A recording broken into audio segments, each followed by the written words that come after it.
Bigas! Pangulo natin, at ito naaalala ko, sabi ng Pangulo natin, nakakaintindi siya sa mga taong naging biktima ng kawalan ng hustisya. Yung dating biktima, nambibiktima na ngayon. Mga kabanat, ano ba nangyayari ngayon? Bakit maraming kumalas dito sa pagsusuporta kay President Bongbong Marcos? Matandaan natin itong si Trixie Angeles, no?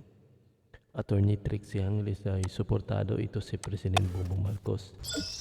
So, bakit ngayon ay tila baga ay kumakalas ito kay President Bongbong Marcos at tila kinontra na? Hindi lang basta kasi kinalas Hindi lang basta kumakalas, kundi kinontra pa itong ating President Bongbong Marcos. Maraming kumalas. Nandyan si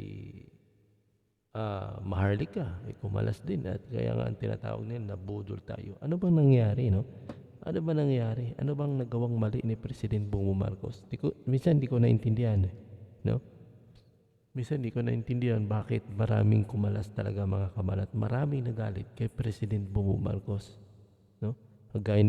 Halimbawa, ito na lang si Attorney Trixie Angeles. Naging press corps ito, no? Naging head ito dati ng sa presidente, pero iwan ko anong bang reason kaya tinanggal ito. Kasama rin dito sa explanation niya kung bakit natanggal, no? Saka sa ginawang ito kasi nangyari ito mga kabanat. Ginawang rally ito sa batasang pangbansa.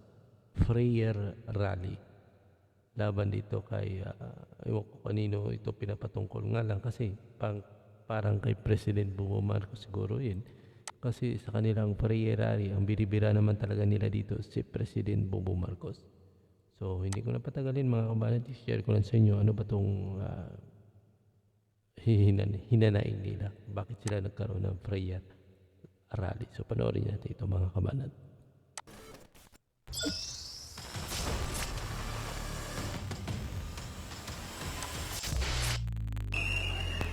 Nandito ako para makibaka sa inyo. Oh!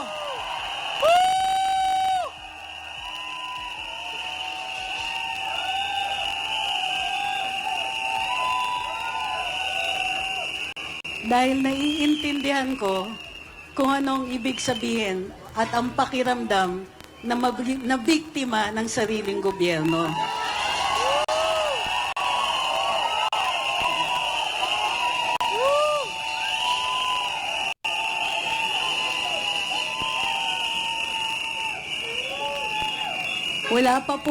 Hindi pa po nakakadalawang buwan, tinanggal po ako sa trabaho. Hindi ko lang alam kung tinanggal ba talaga siya, kasi kung babalikan natin parang family problem daw.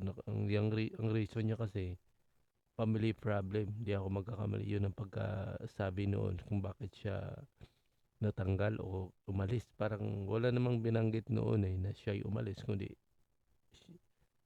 wala naman siyang binanggit na inalis, kundi ang nakalagay doon ay parang umalis siya.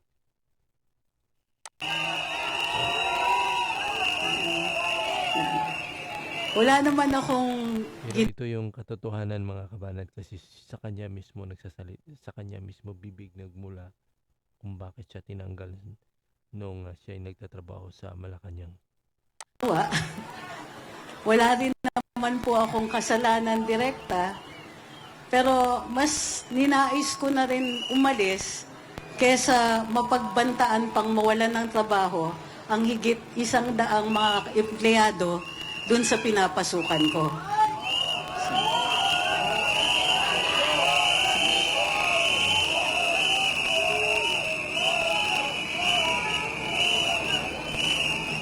Pumupunta tayo sa eleksyon para mamili ng pinuno. Hindi natin inaasahan kapag ang pinuno na yon o ang pamunuan, sila mismo ang gagamit ng dahas sa sariling tao. Sila mismo ang lumalabag sa saligang batas.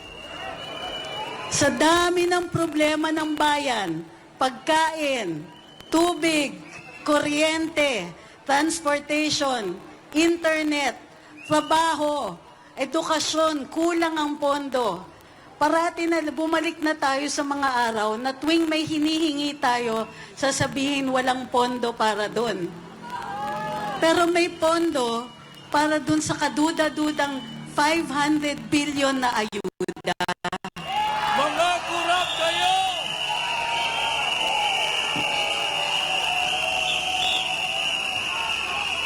At tila may pondo para sa charter change. Problema, mahal ang pagkain. Nagmahal ang tubig. Nagmahal ang kuryente. Ang mahal ng transportation cost. Ang reseta nila sa atin, charter change at term extension. Bagong Pilipinas, mahal ang bigas! Bagong Pilipinas, mahal ang bigas! Ito, ko lang yung mga nakalagay na tyranny is the role of resistance must be must be nakapunta na takpan, pero nakalagay din doon kay CPP, NDF terrorist. Talagang magagalit kasi may nakalagay dito may nabasa pa ako, resign, no? Ayan, no? Riza Hontiveros resign, no? May nakalagay pang resign Riza Hontiveros. Halo-halo yung mga hinanaing nila dito sa ginawa nilang prayer rally, mga kabalat. Pilipinas, mahal ang bigas! Bagong Pilipinas, mahal ang bigas! President Bongbong Marcos na bagong Pilipinas, bagong Pilipinas, bagong mukha ba to? Huh? Slogan yan ng kampanya ni President Bongbong Marcos na napakarami talagang nagsumusuporta dyan.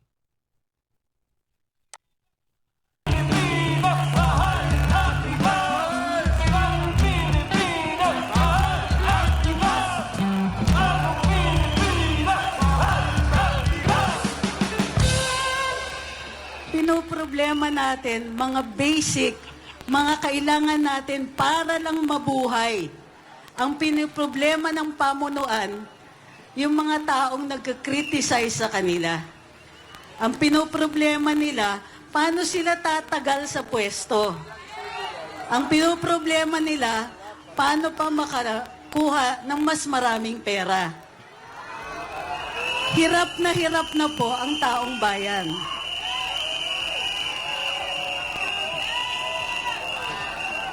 Pati mga taong simpleng mamamahayag, kailangan tanggalan ng trabaho.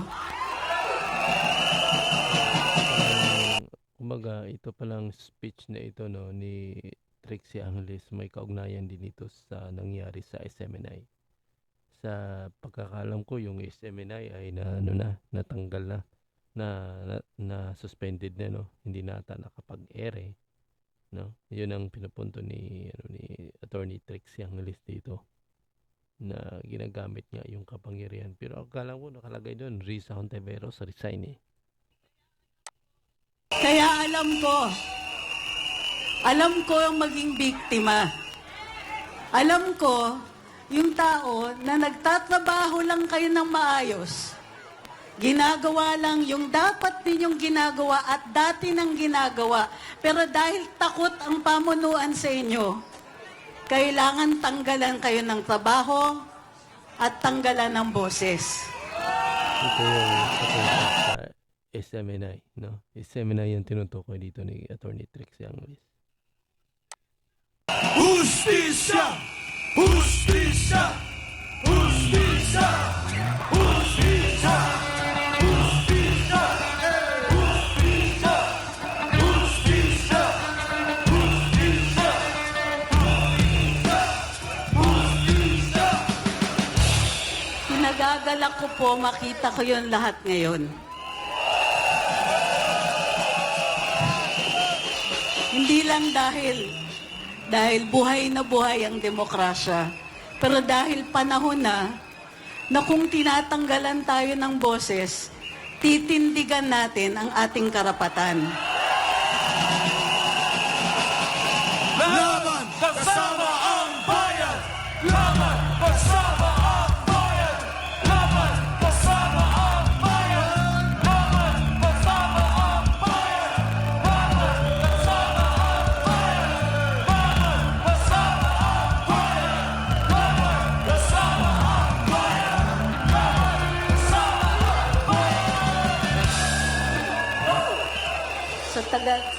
wala pang 2 taon ng administrasyon. Maaga pa lang nakalimutan na lahat ng pangako. Dito sa part Hindi agree ako eh. Noon yung mga pangako kasi ni President Bongbong Marcos nung kampanya, talagang nakalimutan niya mga kabanat. ba yung pagkain, pangako yun? Hindi ba yung Pero murang pangako ni bigas, President Bongbong Marcos na 20 per kilo, hindi talaga ako na umaasa doon na ma-achieve. Pero at least sana na napababa niya sana. Pero wala eh. Halos ngayon nasa 60 ata, 50-60 ng kilo ng bigas. Pero yung pangako niya kasi na mapababa niya, eh, hindi at least sana hindi niya naabot, no? Hindi niya maabot sana, at least sana eh, mapababa man lang niya. Ang problema kasi talagang napabayaan itong ang mga agrikultura natin. Talagang napabayaan niya, hindi niya tutukan. Siguro kung tutukan niya ito, kahit pumukos muna siya sa Department of Agriculture, siguro gaganda. Kaso lang, hindi ko maintindihan kung ano ba talagang focus ni President Bongbong Marcos eh. Panay kasi siya labas, no? Panay siya punta sa ibang bansa. Parang nakapokus siya sa mga investment ng mga foreigner, no? Parang lahat ng mga foreigner ay hinahakot niya dito, pa-invest niya sa bansa natin.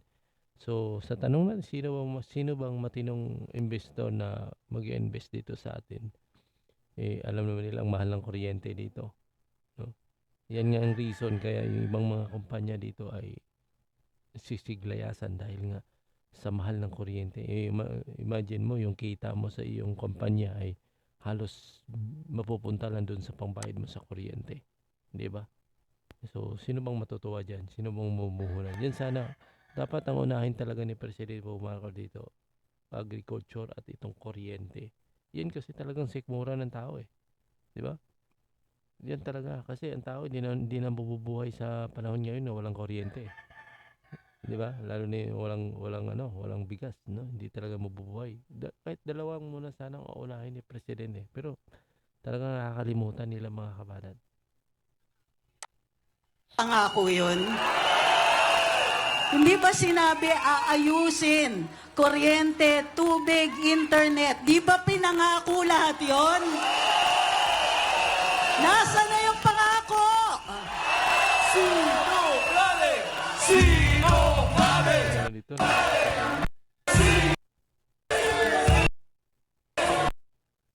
Ayan, dito.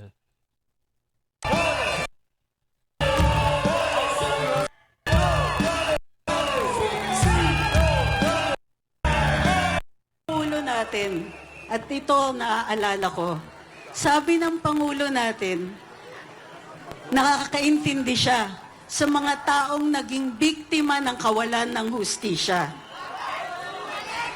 Yung dating biktima, nang bibiktima na ngayon.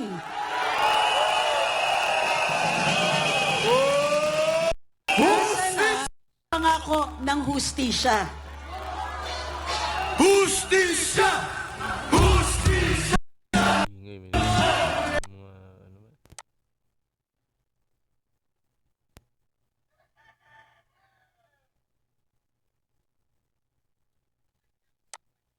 Man lang simpatiya, marami sa atin naghihirap. Maraming naghahanap ng murang bigas. Maraming hindi na kaya bayaran yung kuryente at tubig. Pero pag buwan-buwan nakikita natin, nakasakay sa eroplano panay ang biyahe. Di mo pwede yan! Hindi mo pwede! Posibleng hindi tayo marinig. Andito tayo, publikong lugar. Malakas ang boses.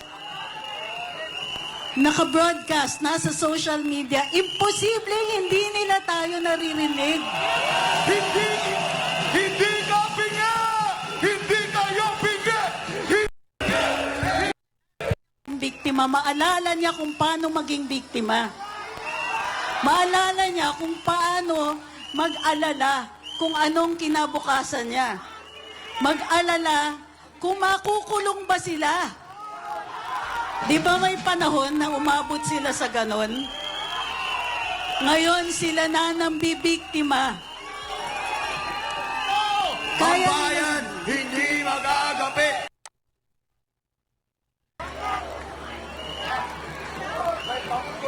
nung eleksyon, naalala ninyo, panay ang salita tungkol sa demokrasya, tungkol, tama, tungkol sa karapatan, tungkol sa pagbabangon. Sana hindi tayo kinakalimutan, sila lang yung bumangon eh. Wala utang na Ang hanap natin, ang tunay na pamumuno, nakikita niya yung daan. Nakikita niya kung saan tayo papunta at isasama tayong lahat. tama.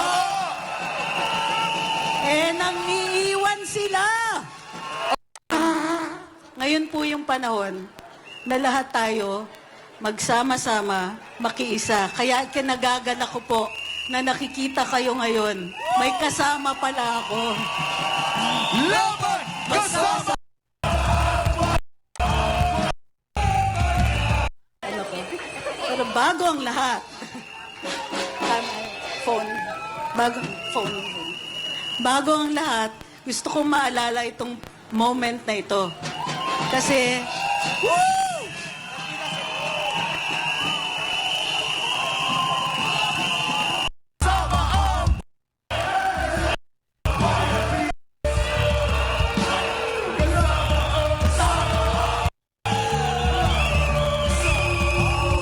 magkakasama tayong lahat para sa pagbabago.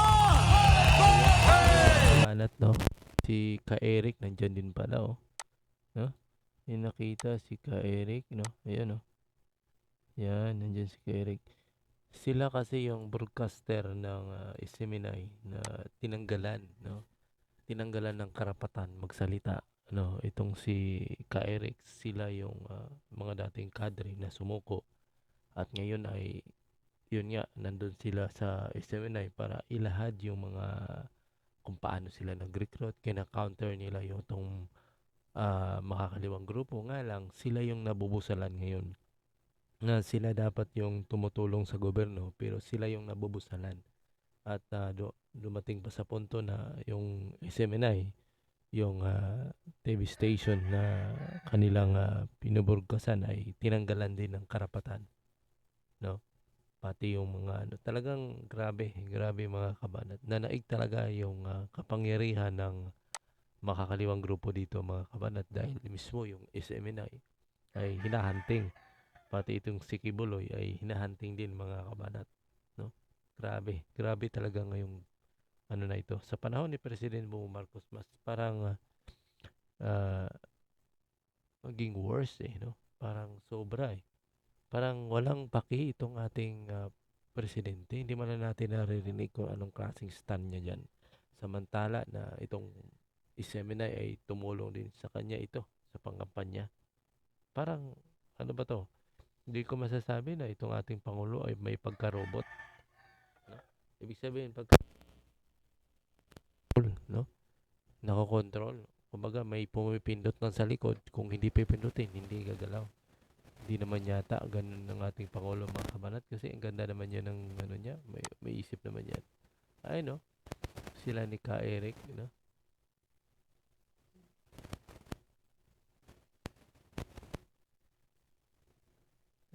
Sa ano sila? Pambansa, pambatasan pangbansa ito. Ha? Liwasan ng Bonifacio pala, sorry. Batasan nila ba? Liwasang Bonifacio Manila. Liwasang Bonifacio. So, yan.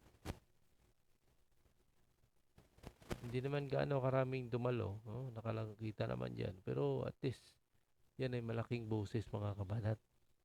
Imposible nga, sabi nga ni Attorney Trix, imposible hindi maririnig yan ng nasa gobyerno ang ganyang panawagan.